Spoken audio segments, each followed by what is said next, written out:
Galera, faz um tempo que eu não faço um vídeo aqui, né?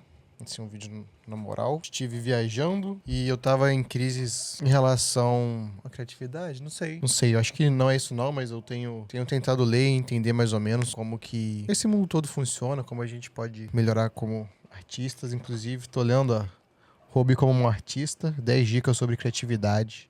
Espero que me leve em algum lugar, mas eu tô desviando o foco do vídeo. Esses dias atrás eu sempre começo com esses dias atrás, né? Porque sobre a minha vida, pô, não tem como não falar isso. Mas essa semana, na verdade semana passada, eu tava organizando alguns arquivos aqui no meu computador. E aí tava, né, postando algumas coisas que eu tinha guardado aqui. E aí me bateu um pensamento assim, meio estranho, mas eu acho que todo mundo que não trabalha com isso, né? Mas todo mundo que tem uma síndrome do impostor, meio que já teve esse sentimento. Reparei assim nas coisas que eu fiz e eu falei, caraca, fui eu que fiz essa parada mesmo? E, cara, né, óbvio que é no sentido bom, é uma surpresa muito aconchegante. Eu acho.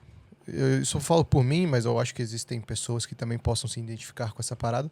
Mas é que eu vivo me sabotando à torta e à direito, né? E é muito bom você, às vezes, olhar pro que você criou assim e ficar admirado com a parada. Isso, assim, em vários aspectos, né? Pra mim, eu acho que é muito num quesito de eu conseguir estar me assemelhando a quem eu gostaria, né? Conseguir estar chegando perto das minhas referências. E sobre isso de se sabotar, eu tenho amigos que são extremamente talentosos. E assim, eu tenho amigos que eles são talentosos em diferentes áreas da arte. E a maioria deles tem esse mesmo problema em comum. Eles não conseguem enxergar o valor e a qualidade no que eles fazem. E eu confesso que eu ainda não entendi muito bem a raiz por trás de tudo isso. Se é uma coisa mais quantitativa em relação às redes sociais, né, onde métrica virou regulador de talento, ou se ainda é só o fato deles não conseguirem sobreviver disso que eles produzem. E eles eu tô colocando eu também aqui no barco, né, não tô me excluindo disso não. Mas eu sei que esse sentimento de não ser o suficiente, ele permeia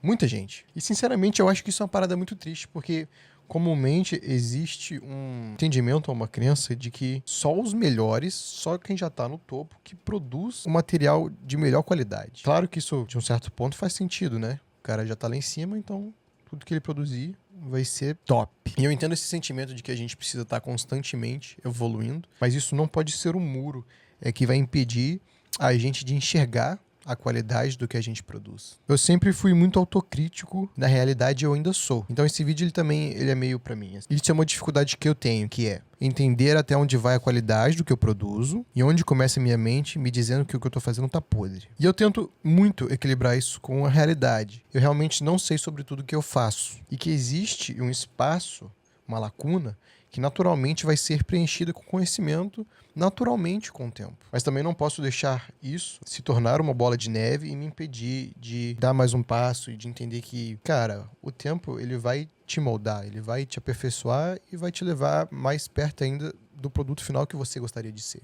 Assim, eu não sei quem precisa ouvir isso. As pessoas odeiam a própria arte porque parece que foram feitas por elas mesmas. Acham que se melhorarem, não vai parecer mais que foram elas que fizeram. Como se tivesse sido criado por um artista melhor. Mas não importa o quanto você evolua, não existe nível de habilidade em que você deixe de ser você.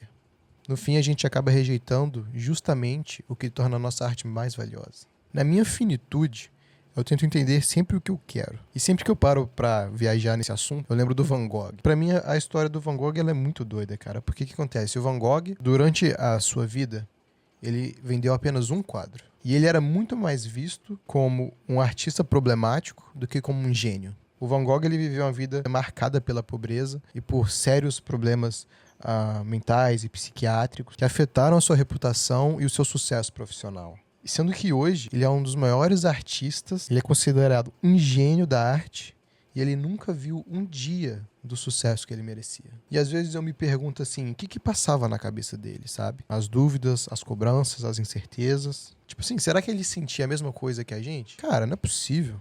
E olha que ironia, né? Ele conseguiu. Mundialmente famoso, estudado e celebrado, mas não viveu, cara, pra ver um dia de glória. E às vezes eu tenho medo disso, sabe? Não porque eu queria ser famoso ou rico, mas porque eu penso o quão triste seria não poder ver o impacto daquilo que você construiu. Seu legado florescer quando você já não estiver aqui, assim. Sei lá, é só um desabafo mesmo. Mas o que eu quero dizer aqui é, com toda certeza, o Van Gogh já era incrível enquanto vivia. Muito melhor do que ele, inclusive, acreditava ser. E você também é.